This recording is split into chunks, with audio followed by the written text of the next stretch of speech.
सभी भक्तों को श्री शिवाय नमस्तुभ्याम। हर हर महादेव। ओम नमः शिवाय। जय महाकाल शिवाय नमः ओम। तो यदि आपकी कामना है संतान की या फिर वंश की वृद्धि की और आप चाहते हैं कि कोई ऐसा उपाय मिल जाए जो बहुत सरल हो, घर पे किया जा सके और हमारी कामना भी पूर्ण हो जाए, तो ये उपाय आपके लिए ही है।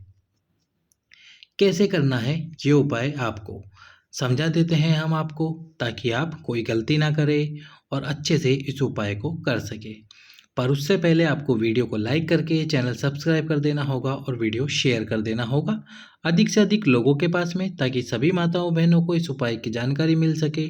जो भी माता बहन अपने जीवन में दुखी है, जिनको कभी ना कभी ताने सुनने को मिल रहे हैं संतान और वंश के लिए, तो आपको क्या करना है। देखो, दो जगह आप ये उपाय कर सकते हो। यानी कि पहले तो मैं आपको बता देता हूँ बेलपत्री के वृक्ष के नीचे। यदि आपके पास आसपास में बेलपत्री का वृक्ष नहीं है तो फिर आपको क्या करना है, अपने ही घर पर जो शिवलिंग हो उस पर आप ये उपाय कर सकते हैं।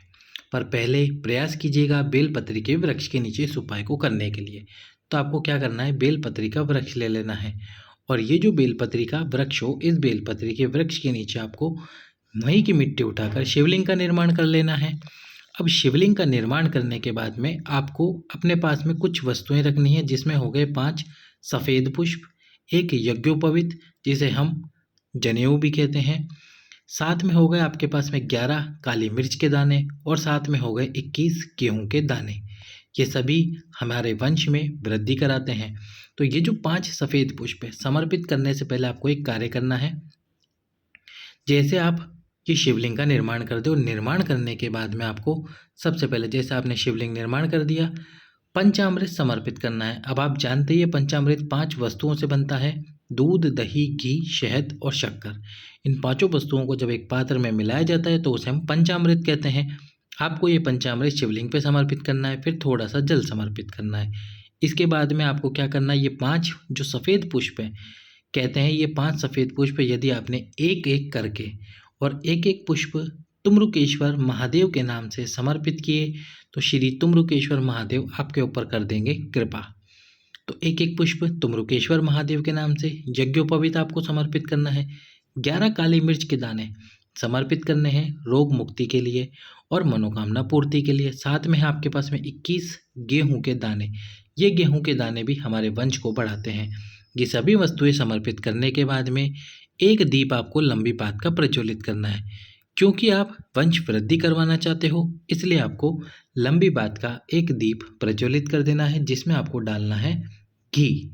गाय का घी डालिए, लंबी बात का ये दीप प्रज्वलित कर दीजिए। इसके बाद में एक छोटा सा कार्य है। जैसे आपने शिवलिंग बना लिया, दीप प्रज्वलित कर दिया, अब आप आसन लगाकर यहाँ बैठे हो। यहाँ से आपको खड़े होना है और खड़े होकर इस स्थान पर, आपके उल्टे स्थान पर बेलपत्र जो है उसकी आधी परिक्रमा करनी है। केवल यहीं तक आना है और यहीं से आपको वापस लौट जाना है और आपके स्थान पर आपको बैठ जाना है। इस प्रकार से आपको आधी परिक्रमा करनी है। बेलपत्र की पूरी परिक्रमा नहीं करनी, केवल और केवल आधी ही परिक्रमा करनी है आपको। वापस घूमकर यहाँ नहीं आना, आपको इसी दिशा में वापस लौट जाना है और आपके उल्टे हाथ की तरफ इस परिक्रमा को करना है, क्योंकि घड़ी की दिशा इस प्रकार से चलती है। फिर जब आप बैठ जाओ, बाबा से प्रार्थना करो, दीप ठंडा हो जाए, जल डालकर विसर्जन कर दो। ये हो गया बेलपत्री के वृक्ष के नीचे। अब आप बोलो हमारे आसपास में बेलपत्र का वृक्ष नहीं है, हम क्या करें। तो इसके लिए फिर आपको क्या करना है, जो आपके घर में शिवलिंग हो, जो भी शिवलिंग हो आपके घर में जिसकी आप प्रतिदिन पूजा करते हैं, उसी शिवलिंग के सम्मुख में इस प्रकार से उपाय करना: 5 सफ़ेद पुष्प समर्पित करना श्री तुम्रुकेश्वर महादेव के नाम से, एक एक कर कर एक यज्ञोपवीत समर्पित करना, उससे पहले पंचामृत समर्पित करना और 5 पुष्प यज्ञोपवीत, गेहूं के दाने और काली मिर्च के दाने समर्पित करके जो भी शिवलिंग है आपके घर के अंदर, उस शिवलिंग की आधी परिक्रमा कर लेना। परिक्रमा कैसे, उस शिवलिंग को आप किसी पात्र में रखकर पूजन करोगे।